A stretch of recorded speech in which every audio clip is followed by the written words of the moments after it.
सच्चिदानंद,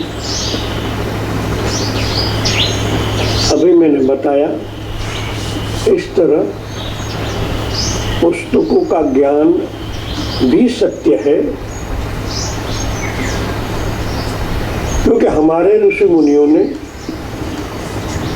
वेद उपनिषद लिखे हैं, वही हमारी धरोहर है, आध्यात्मिकता की धरोहर है। मगर वही पुस्तक जब अनुभवी पढ़ता है तब बात कुछ अलग होती है, तब उसका अर्थ निकालकर दिया जाता है। शब्द और अनुभव जब दो मिलते हैं तभी कुछ अलग नया आयाम बनता है। जो पुराना है उनको अनुभवी की एरण से अनुभव में लाने के बाद, मैं इसलिए कहा रहा हूं अनुभव के लाने के बाद, अनुभव कब हुआ? वर्तमान में। ज्ञान क्या है? भूतकाल। जब भूतकाल और वर्तमान एक होते हैं तो एक अलग आयाम बनता है भविष्य काल के लिए। ये दोनों का मिश्रण होने से अलग धरोहर बनती है, क्योंकि जिसने अनुभव किया वर्तमान में, वर्तमान के ईथर के अनुभव के द्वारा जब वो ज्ञान प्रकट होता है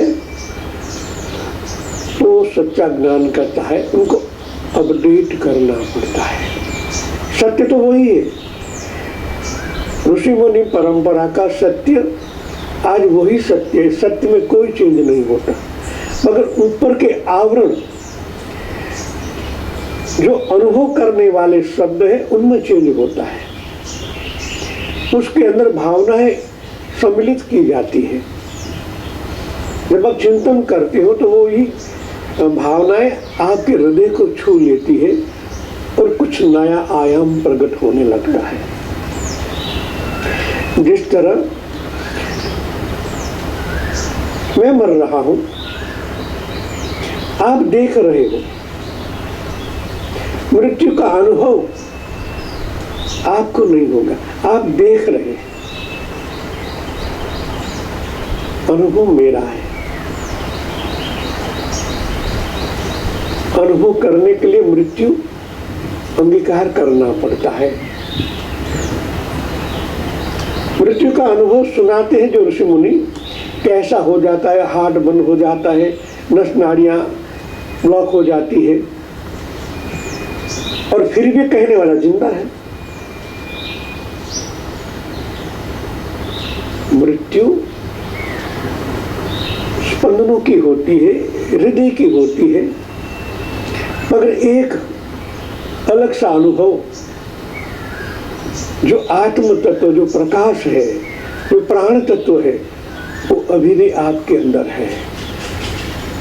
वो अपनी कार्यवाही बंद कर देता है, एक जगह इकट्ठा हो जाता है, तब जाके कुछ बनता है।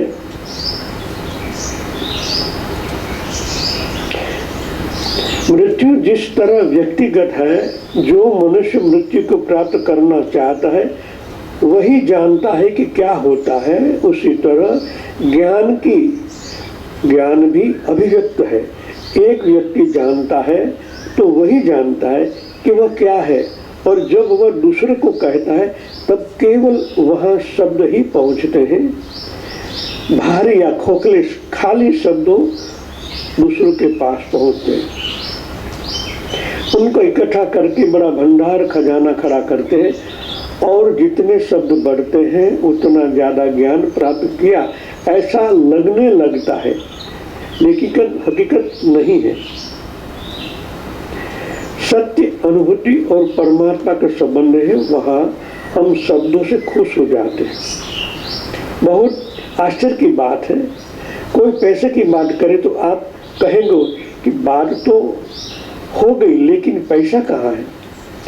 बातचीत क्या होने वाला है, जहाँ तक पैसे का सवाल है वहाँ तक हम सभी बहुत ही होशियार हैं और हम शब्दों से थकते नहीं। लेकिन जहाँ जब ईश्वर का परमात्मा की बात आती है तब हम शब्दों के माया जाल में आ जाते हैं। तब हम वहाँ पैसे पूछते नहीं हैं, ये तो शब्द है, ईश्वर परमात्मा कहाँ है। एक दृष्टांत है ऐसा ही।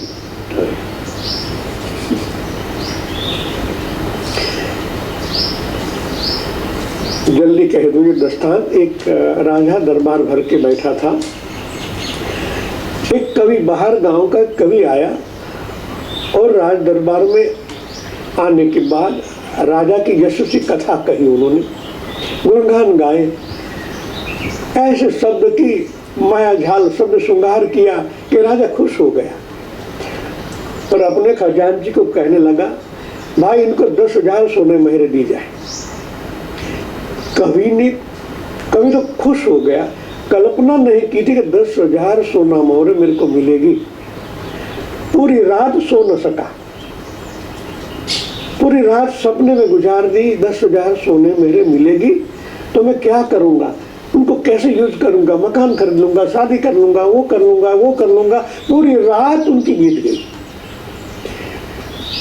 दूसरे दिन जब सोना मोहरे लेने के लिए दरबार में गया तो राजा के सामने खड़ा हो गया। तो राजा ने कहा, बोलो भाई। तो उन्होंने याद दिलाया, मैं कल आया था और आपने मेरे को वचन दिया था कल आपको 10,000 सोने मोहरे दी जाएगी, मैं इसलिए आया हूं। राजा खड़खड़ाहट हंसने लगा। वो कहने लगा, कल आपने जो कविताएं सुनाई मैं बहुत खुश हो गया और 10,000 सोने मोहरे का इनाम जाहिर कर दिया। आपने शब्दों के द्वारा मेरे को खुश किया, मैंने भी शब्दों के द्वारा आपको खुश कर दिया। लेन देन की बात ही कहाँ है। ऐसी ही बात शास्त्रों में होती है। हजारों नहीं लाखों लोग इस शास्त्र के पीछे हैं, मगर परमात्मा प्राप्त नहीं होता। उनकी वजह कुछ और है, उसको डीप में समझना पड़ेगा। जय सच्चिदानंद।